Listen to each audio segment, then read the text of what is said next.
Welcome. Welcome to our second online remembrance service here at St Francis Hospice. It is a sadness that we can't all meet together in person to remember those who died under our care, but we look forward with hope to better times to come. Today, we trust that this little time we spend together reflecting and remembering those we loved will provide some comfort to you in these difficult times. It is said that when you turn your grief into remembrance, you are magnifying the life of the loved ones you lost. When you speak of them, you are allowing other people to get to know them in some way. So let us together magnify those who have been taken from us. We will move through this service uninterrupted with music, readings, prayer and poetry. We trust that whatever your beliefs, you can accept each offering with the love and goodwill that is behind each segment. Each reader will add a single flower to the vase as an act of respect for the people who died under our care. We will conclude with the roll of remembrance and a final prayer.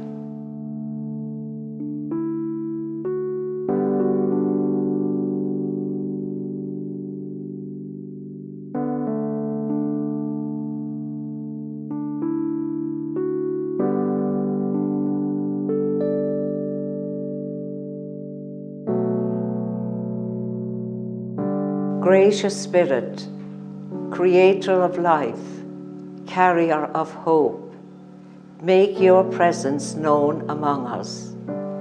Enable us to be brave in our remembering, honest in our sorrow, and open in love and compassion to each other. Help us to seek not so much answers to questions, but rather the patience to mourn and grieve. Enable us to remember with joy the lives of those we have loved. Send us your peace. Amen.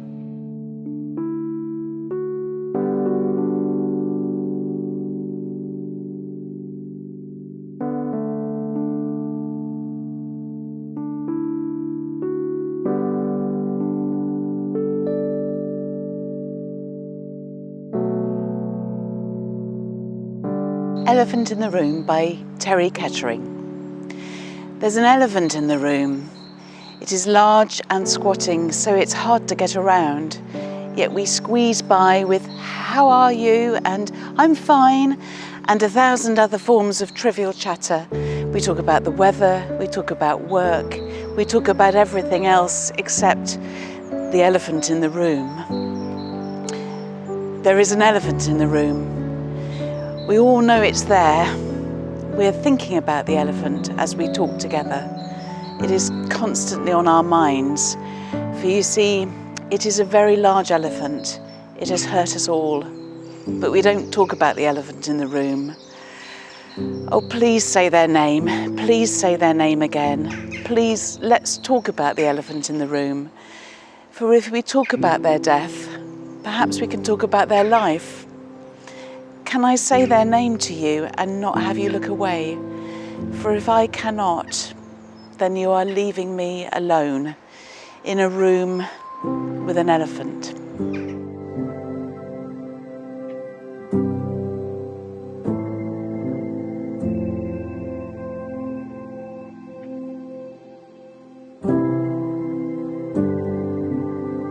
And a reading from the book of Ecclesiastes, chapter 3. There is a time for everything, and everything on earth has its special season. There is a time to be born and a time to die. There is a time to plant and a time to pull up plants. There is a time to kill and a time to heal. There is a time to destroy and a time to build. There is a time to cry and a time to laugh. There is a time to be sad and a time to dance. There is a time to throw away stones and a time to gather them. There is a time to hug and a time not to hug.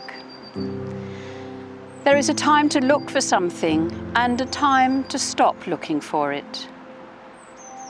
There is a time to keep things and a time to throw things away.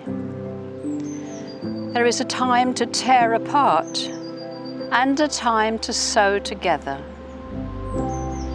There is a time to be silent and a time to speak. There is a time to love and a time to hate. There is a time for war and a time for peace.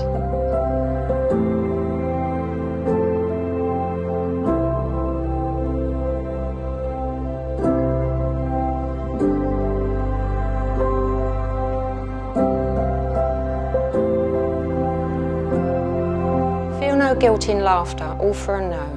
Feel no guilt in laughter, you'd know how much you care. Feel no sorrow in a smile, he is not here to share. You cannot grieve forever, he would not want you to. He'd hope that you would carry on the way you always do. So talk about the good times and the way you showed you cared, the days you spent together and the happiness you shared. Let memories surround you. A word someone may say will suddenly recapture a time, an hour, a day that brings him back as clearly as though he were still here and fills you with the feeling that he is always near. For if you keep those moments, you will never be apart and he will forever live locked safely within your heart.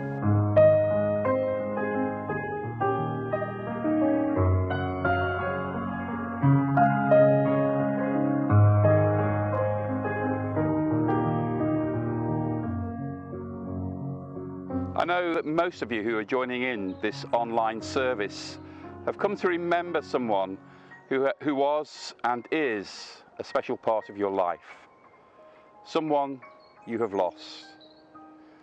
The COVID-19 pandemic has made life this last year difficult for everyone, but it has been particularly difficult for those who have faced loss of loved ones.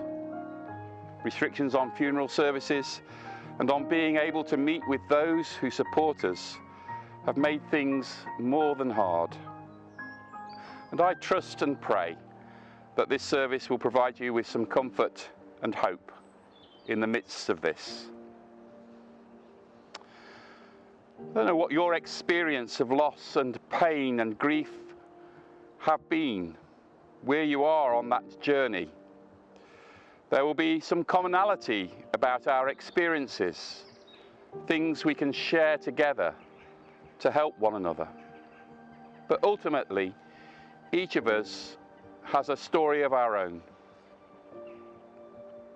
The first thing I'd like to share is this: grief is a part of life.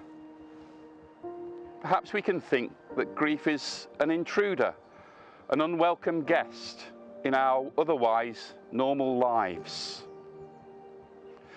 The reading that we heard earlier from Liz, brought from the book of Ecclesiastes, is one of my favourites in the Hebrew Bible. It starts with the writer saying, "There is a time and a season for everything, and everything on earth has its special season." He or she then goes on to juxtapose opposite verbs against one another. There is a time for weeping and a time for laughing, a time for wailing and a time for dancing. These words, written about 2,000 to 3,000 years ago, speak of the common human experience of grief. To grieve is to be human. And perhaps we can only truly experience what it is to be human when we grieve. The English translation of Ecclesiastes introduced the phrase, "There is nothing new under the sun," into our language. And there is nothing new about grief, only our experience of it. The second thing I'd like to say is this, that grief can't be avoided. In his autobiography, the country singer Johnny Cash wrote this: There's no way around grief and loss. You can dodge all you want, but sooner or later you just have to go into it, through it, and hopefully come out the other side. The world you find there will never be the same as the world you left. You cannot dodge grief. We have to go through it. Nobody else can do it for us. Some of you may know the story from the Christian New Testament of Jesus and his friend Lazarus who dies. Jesus brings Lazarus back to life, but before he does that, he stands in front of Lazarus's great tomb, and we have what is famously the shortest verse in the Bible. Jesus wept. In the midst of the loss of his friend, Jesus wept. He grieved for him. Even Jesus cannot sidestep the journey of grief. He must go through it. People can help us through the journey of grief. They can help it to ease the pain, and we need to let them help us do that. But they cannot take it away. Finally, grief can heal. Grief can heal. The 18th century poet and hymn writer William Cowper said, "Grief is itself medicine." In some mysterious way, the pain and the loss we experience can itself be a means to our healing if we let it be. As Johnny Cash said, we can come out the other side of grief and find a new world. Thomas Jefferson once said, "Grief drives us into habits of serious reflection, sharpens understanding, and softens the heart." Grief can heal, but we have to let it. We can allow it to turn in on us, to become an obsession which is self-destructive. Or we can allow it, as Jefferson said, to sharpen our understanding, to see beyond ourselves, to acknowledge the shared human experience that grief is, and to help others through their journeys of it too. We can allow it to soften our hearts, to open our hearts to others, and in that there is hope. My prayer is that you will all find hope in that. Thank you.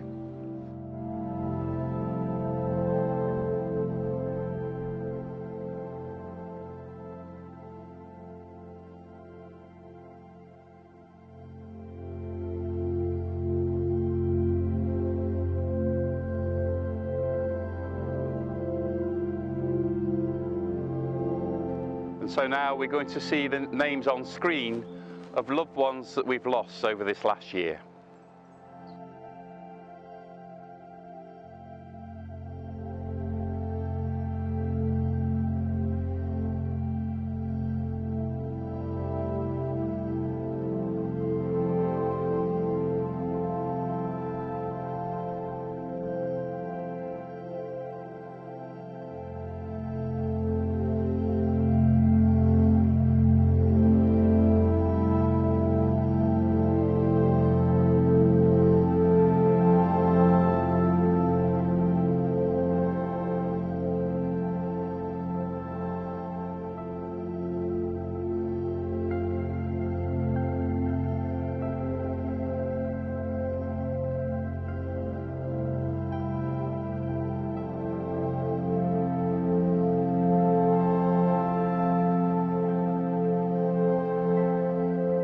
I heard your voice, unknown author. I heard your voice in the wind today, and I turned to see your face. The warmth of the wind caressed me as I stood silently in place. I felt your touch in the sun today, as its warmth filled the sky. I closed my eyes for your embrace, and my spirit soared high. I saw your eyes in the window pane as I watched the falling rain. It seemed as each raindrop fell, It silently said your name. I held you close in my heart today. It made me feel complete. You may have died, but you are not gone. You will always be a part of me. As long as the sun shines, the wind blows, the rain falls, you will live on inside of me forever, for that is all my heart knows.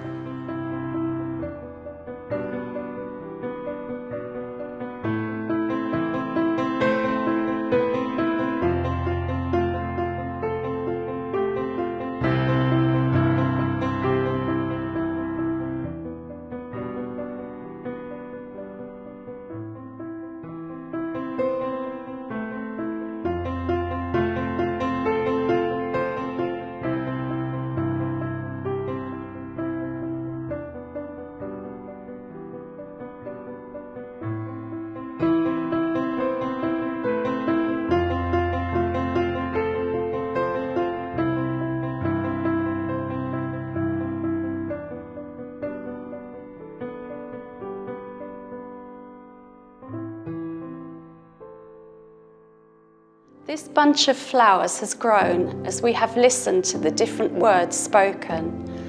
And as I look at them, I'm reminded of how your memories would have grown as you travelled along life's journey with your loved one. Just as each flower is different, each crafted in its own way, each having its unique beauty, and each blending with the other, so are the memories you hold. When someone dies, it does not mean that they will be gone from your hearts and your minds forever.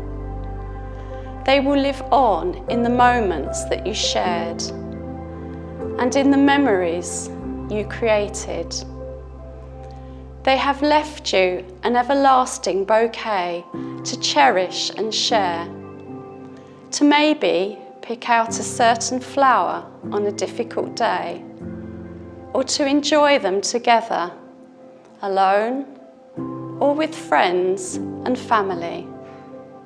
Blooms to make you smile, to laugh, and yes, sometimes weep. Each one created personally for you. We will leave this vase of flowers in the chapel to honour all those whom we have remembered today.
Thank you for joining us.